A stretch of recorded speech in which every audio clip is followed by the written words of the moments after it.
Welcome to Agri-Pulse Newsmakers, where we aim to bring you to the heart of ag policy. I'm your host, Lydia Johnson. This week, we're bringing you a special edition of the show from the Women in Agribusiness Summit. Hundreds of ag industry leaders gathered in Orlando for educational sessions focused on policy developments, the farm economy, and innovations in the ag sector. Attendees also joined farm tours, discussed opportunities for the industry, and engaged in networking with other female leaders. To begin, foreign shipbuilding port fees are set to go into effect this fall. We asked Alejandra Castillo, the president and CEO of the North American Export Grain Association, about the issue. Yeah, this is an incredibly big topic for the exporter industry, right? So for us, as we approach implementation day, which is on October 14th, really having some clarity around how the fees will be assessed, how will they be implemented, particularly which types of vessels are actually going to be affected. Because right now we've got two main divisions or two main pillars. So there is Chinese-owned vessels, and then there is Chinese operated and owned vessels. And so that distinction of how they will be treated and assessed once they arrived at port, that's clarification number one. There's still some clarification questions on the tonnage. So the current exemptions allow for vessels that are 80,000 dead weight or less to be exempted from the ruling. But we know that a good portion of the new vessel fleet of Kamsarmaxes, which are slightly bigger than 80,000 dead weight, may not be exempted. So if we see a lot of those ships right now coming into the ports, how will they be treated? What kind of fees will be assessed? And then what constitutes an empty or in ballast vessel, right? Do they come empty at the first port, but they have to load cargo at a second port? Will they be treated as non-empty or not on ballast? And so there's a lot of technical questions on how will this be actually done on the day of that is very critical for the exporter industry to know. I can tell you right now, we're starting to see an increase in premium of freight start to happen. So it's becoming more expensive to book freight for the US right now, which obviously impacts our ability to forecast and make sales and put sales on the books because we don't have vessels coming in. And I'm curious, a lot of unanswered questions as we look to that deadline, but I'm curious, first, how many Chinese-built ships are there really, and how many U.S. ag products or ag products in general could this affect in transport? We don't have a firm number of how many Chinese ships are out there, but we do know in the global fleet, China participates about 50% of the vessels that are in the available fleet are Chinese owned, right? But we also know that we have Japanese and Korean vessels coming in on a good year. What we are unsure of is of the new vessels that are coming into the market, how many of those are Chinese owned or are owned by another party? Corn, sorghum, soybeans, derivatives of both of these commodities are all shipped in bulk vessels, right? So I would say in terms of all of agriculture, bulk really comprises over 50% of what gets shipped out of the U.S. is done on vessel. And, will U.S. producers eventually bear the brunt of this, or how does that cost get passed along the supply chain?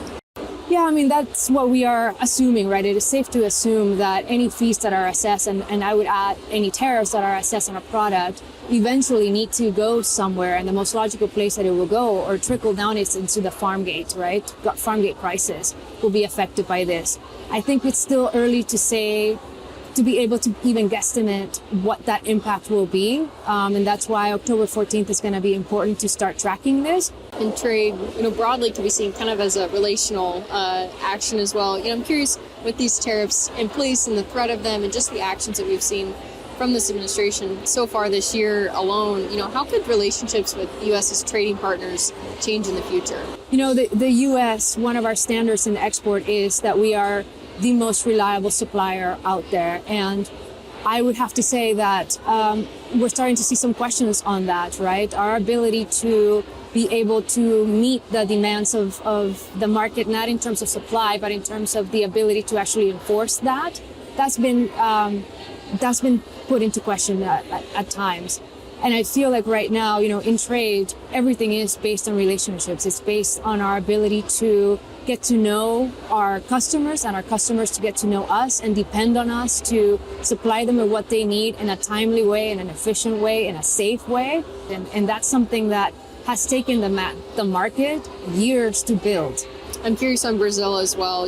How does Brazil play into this global trade conversation, and are they benefiting from the trade tensions that the U.S. has more so created? Yeah, today's first speaker at the Women in Ag Summit talked about the fact that we have no sales in the books for the 25-26 soybean crop from the United States. And all of the sales that are coming out to China are Brazilian. And so is Brazil being benefited by the current trade environment? Absolutely. It's going to be interesting, though, if we consider the fact that the United States continues to have robust crop production. Our corn production this year alone is breaking records. We've been breaking records in corn crop production for the last 2 years. Soybeans continues to be a big crop, too. So we're not insignificant market contributors in terms of production. I think where we are really seeing a changing of the dynamics is in the environment of trade and trade policy. We'll be back with more Newsmakers right after the break. These are the farmers and ranchers who help build the America we depend on, and Farm Credit is here for them, supporting rural communities and agriculture with reliable, consistent credit and financial services. In good times and bad, we provide loans to farmers and ranchers, farmer-owned cooperatives, rural home buyers, agribusinesses, and rural infrastructure providers. We help agricultural producers feed the world. Learn more today. I think some of sustainability to farmers just comes second nature. If you asked a farmer, are you sustainable? They'd probably look at you maybe a little funny and say, I don't think I'm doing anything that special, but it really is just what they do. We're all farmers, and our goal is taking the best care of our land, our cattle, our natural resources. This is my sustainability story.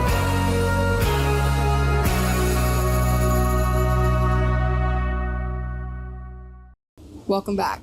Sara Neagu-Reed is Director of Production and Environmental Policy at the International Fresh Produce Association and a recipient of the Women in Agribusiness Demeter Award of Excellence.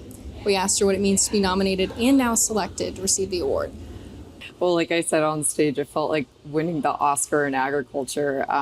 It's a very prestigious award that I think these days is very important to people in Washington, D.C. working on behalf of farmers. So my line of work, it feels good to be seen. As you know, things move very, very slowly in D.C. There are issues like ag workforce reform that we've been working on for 30 plus years with no resolution. So it's just a steady pace, but it's hard to deliver good news all the time. And sometimes I think, as a female in our industry too, I feel a little insecure because I don't have big wins, even if I'm doing things behind the scenes that are checking boxes and making progress.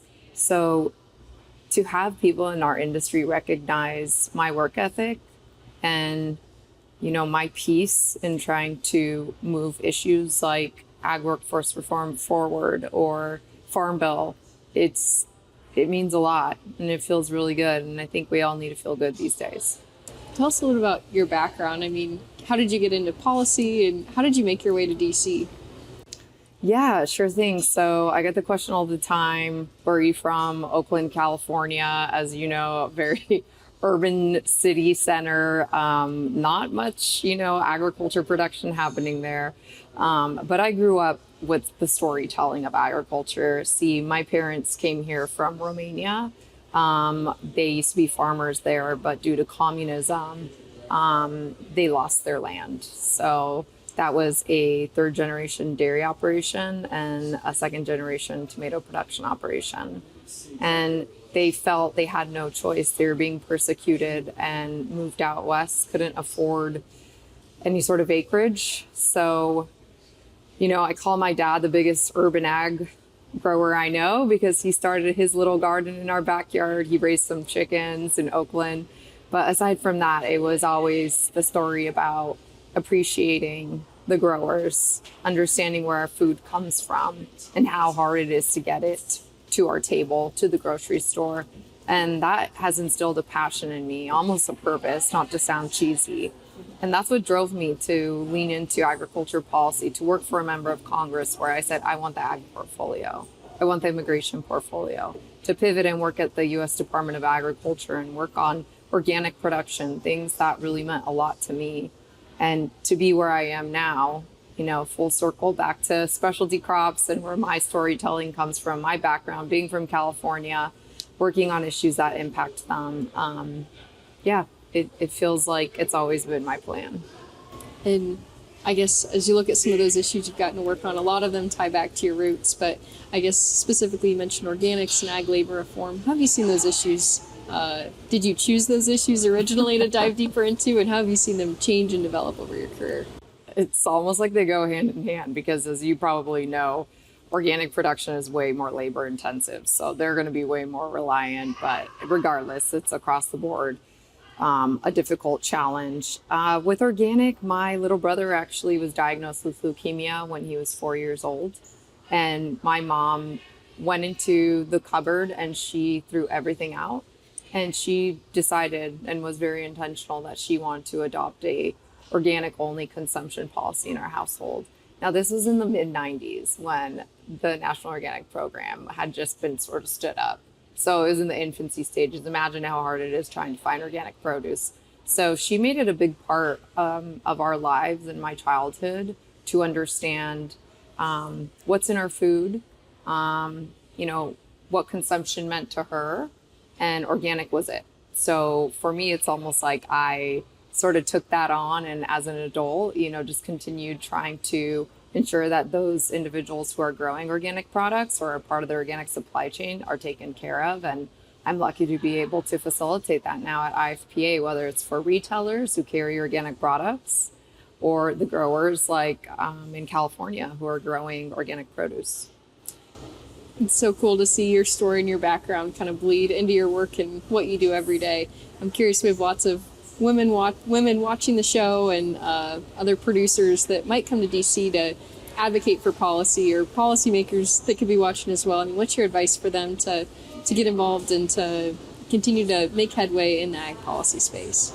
Yeah, well, we need everyone. We need every single story. I was just sitting at a table networking with one of the attendees here who said that she's been a couple times to the Women in Agribusiness Summit, but she felt this year is so doom and gloom.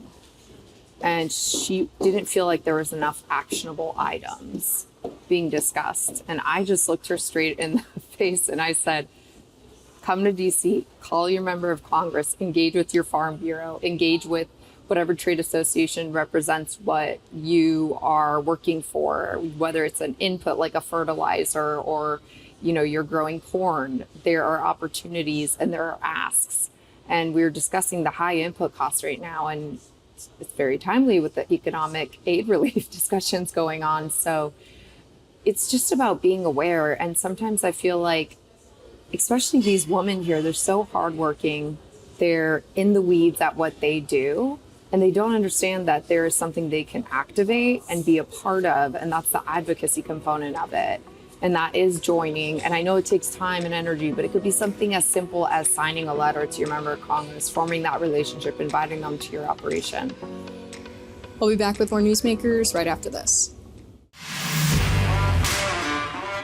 Trial lawyers are using a discredited report from a World Health Organization subagency to attack a safe, American-made weed-fighting tool. This critical tool helps keep your food costs down, and without it, food inflation could double.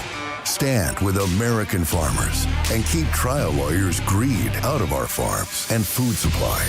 Fight back. Call your local representative. Clean Fuels Alliance America is leading the way toward cleaner air, stronger local economies, and reduced dependence on fossil fuels. The industry uses more than 1 billion pounds of soybean oil every month to produce clean fuels. Biodiesel, renewable diesel, and sustainable aviation fuel deliver immediate reductions in greenhouse gas emissions in heavy-duty transportation industries. We're growing better, cleaner fuels for today and tomorrow. Welcome back. The dynamic between food producers and consumers is shifting. We asked Polly Ruhland, Senior Managing Director at FTI Consulting, to explain the shifting dynamic. Yeah, so there's always been a little bit of an interplay between production and consumers. And what we have to realize is in the food chain, raw cash enters the food chain at one point, and that's at the consumer point.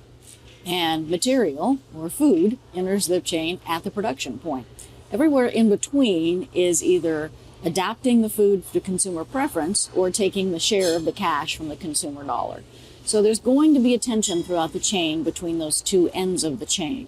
The thing that we have to realize now is the consumer is more aware and more informed about their food and their food production than they ever have been before. And conversely, food producers are more able to access consumer demands and consumer thoughts more than they ever have been before. And so consumers are closer to food than they ever have been. So we have to, in ag, be closer to consumers than we ever have been before. Does that mean we allow them to dictate, how we do food production? No, and I think that's the fear of a lot of farmers, but that's not how the relationship needs to go into the future. It needs to be a symbiotic relationship between food producers and consumers for the health and well-being of the world.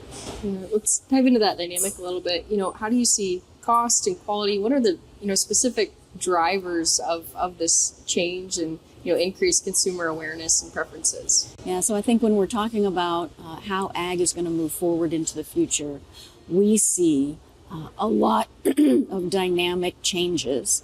And those dynamic changes create tensions within themselves. For example, it's easy for us in ag to see the tension between cost and sustainability, for example. Oftentimes, it is the farmer that has to make investments into sustainability, and those investments are an added cost on the farm.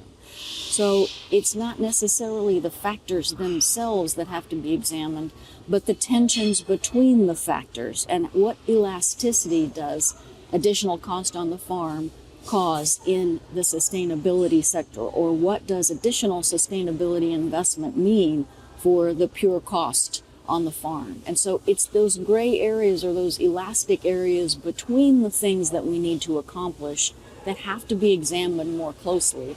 And that's what we're talking about at FTI here at Women in Agribusiness.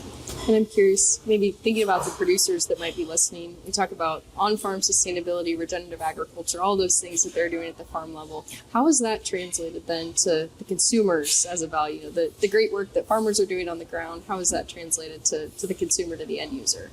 Well, we have to consider that, I think, in two ways. One is that the consumer, again, are the folks that hold the cash. And so they have a right to say, here's what we want to go in our mouths. Here's what we want to eat from you.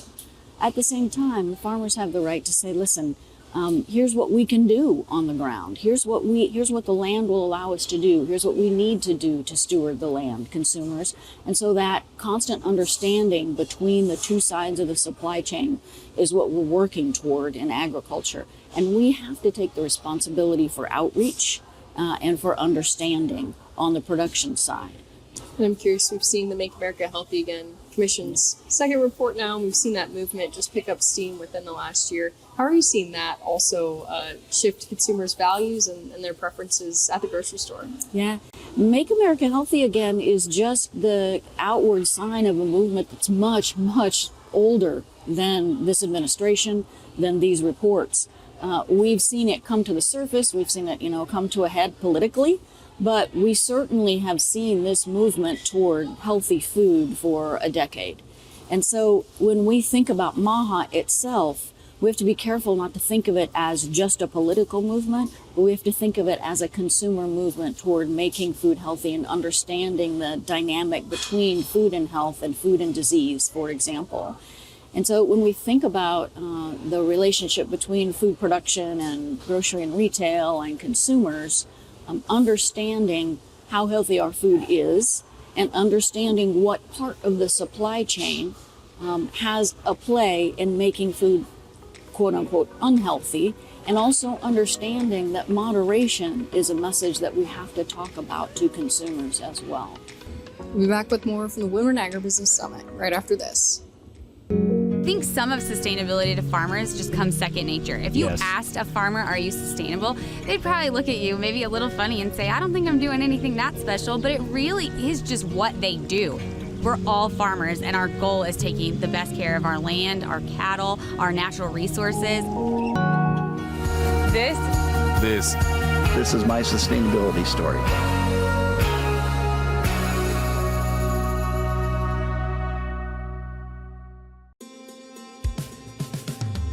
It's not as simple just to wake up one day and go, I want to be a conservation farmer. You're changing how your farming practice is done. You're changing your operation. Farm Credit supported John and Kelly Watley as they shifted to more sustainable farming, improving the environment where they farm and live.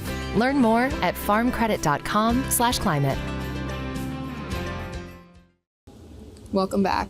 We're looking into harvest season with many uncertainties about the global trade landscape. We asked Maria McWhorter with Kynetec how farmers are viewing the state of the farm economy right now. Yes, so it's definitely a challenging year. At Kynetec, we do survey tens of thousands of growers every year. This year is no exception. I still feel farmers are bringing optimism despite the challenging season. We are seeing some trends as far as more shifts toward use of generic products and private label, really trying to tighten their belts where they can. But the volume of products is still up. They still want a strong crop. We're actually seeing some upticks in utilizing new technology and new innovations, exploring biologicals. Drone use is up quite a bit this year. Investment in optical spray and See and Spray from John Deere, different technology like that. So we're still seeing farmers looking to innovate. And it's really all about ROI and the long term, the long game that they're playing, because that's farmers. They're optimistic and they're always playing the long game. Playing the long game for sure. And input costs, are squeezing producers that are already in a pretty challenging farm economy. I mean, how are you seeing these high input costs impact producers, and what are they saying in these surveys? Yeah, it's definitely impacting the bottom line. And I think one of the things farmers are really looking for is partnership, and they want to be flexible in their purchases, and partnerships with retail and with manufacturers that can really help bring that flexibility are really important to farmers right now. And, I'm curious, are innovations like biologicals or precision ag technologies, are those maybe a bright spot for savings for producers that are spending lots on these input costs right now? Absolutely. And I think that's one of the hopes for the future, is that we have a better understanding of things like biostimulants and some of the different products that can help you better utilize fertilizer. And I hate to say the word regulation. Sometimes that means red tape and can sound like a bad word to farmers, but I think there is some optimism around potentially more regulation around these types of products, so it can bring clarity, and with clarity can come confidence, so they can use products to really maximize their ROI despite some of the other input challenges. I'm curious, with all these pressures, the ones we discussed and many that we didn't discuss, how are you seeing farmers adapt? What trends do you hear about diversification or succession planning as you talk to producers? Yeah, I think it's tough to diversify in some markets. If you're corn, soybean, cattle, you're in that market. You just can't change overnight. But definitely feeling like farmers are more open-minded on how the long-term viability of their farm will look, different roles within the farms, potentially integrating or developing different businesses that serve the farms. We're definitely seeing some changes there. So I think they're still in it for the long run, but open to different ways of succession planning and diversifying the farm. We'll be back with more Newsmakers right after this. Trial lawyers are using a discredited report from a World Health Organization subagency to attack a safe, American-made weed-fighting tool. This critical tool helps keep your food costs down, and without it, food inflation could double. Stand with American farmers and keep trial lawyers' greed out of our farms and food supply. Fight back. Call your local representative. Clean Fuels Alliance America is leading the way toward cleaner air, stronger local economies, and reduced dependence on fossil fuels. The industry uses more than 1 billion pounds of soybean oil every month to produce clean fuels. Biodiesel, renewable diesel, and sustainable aviation fuel deliver immediate reductions in greenhouse gas emissions in heavy-duty transportation industries. We're growing better, cleaner fuels for today and tomorrow. Thanks for joining us for another episode of Agri-Pulse Newsmakers. Next week, both the House and Senate will be in session. Tune in next week and check our website anytime for the latest developments in all things food, farm, and fuel policy. For Agri-Pulse, I'm Lydia Johnson. Thanks for watching. Newsmakers is a production of Agri-Pulse Communications. You can also find our new content on YouTube and wherever you get your podcasts. And don't forget to follow Agri-Pulse and our correspondents on social media to get breaking news and more. For agriculture, trade, food, environment, and regulatory news, your source is agripulse.com.